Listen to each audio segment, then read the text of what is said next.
Here's a paper from still quite a long time ago. This was Bill Evans from St Jude's. There was a study called the Total 12 study, which was reasonably successful. It had 182 patients with newly diagnosed ALL, and they had an induction with steroids, vincristine, asparaginase, daunorubicin, and they used teniposide, VM26, and Ara-C. And then they had an intensive phase to consolidate the remission using high-dose methotrexate and then a combination of teniposide and Ara-C.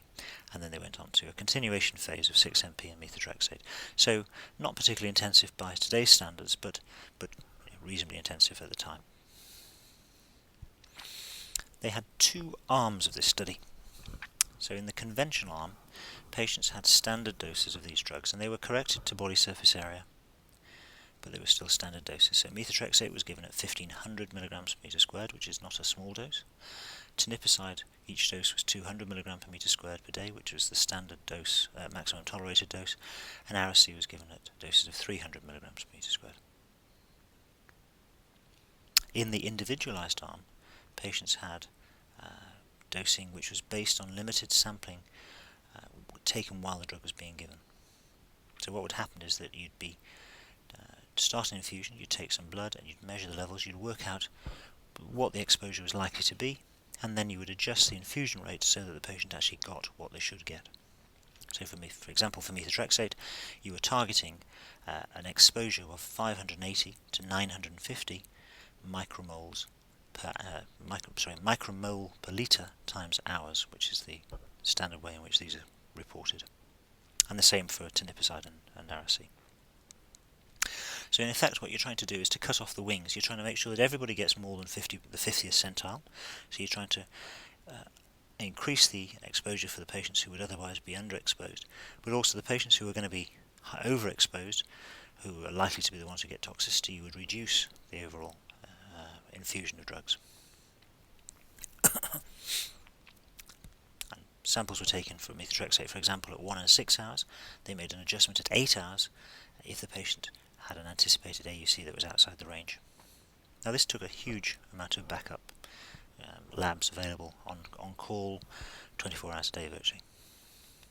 And what they found was that if you looked at, let's just do one of these drugs, do methotrexate, the range of doses administered was comparable, except more was given, increasing the overall exposure in the individualized arm. Just got to take a break to cough.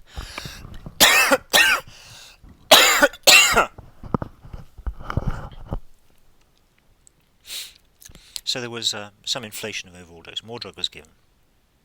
If you simply did that without adjustment, then you run the risk of increasing toxicity. That wasn't really the case. Still had a relatively low level of mucositis. Hematological toxicity was comparable. Infectious toxicity was the same. Liver toxicity was the same.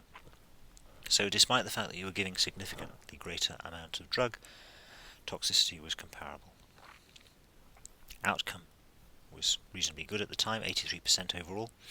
If you looked at patients who were in continued CR at 5 years, with conventional dosing, 66% of patients were in CR, whereas with the individualized dosing, 76% of patients. And this was significantly different with a reasonable p-value.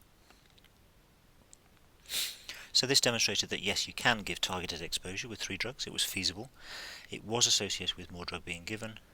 You didn't increase toxicity, and you had better outcome.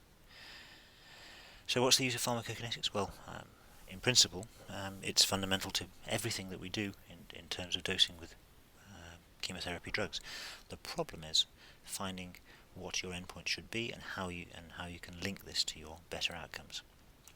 I'll talk in a subsequent talk about some of the other uses and give specific examples for specific drugs. Thank you for listening.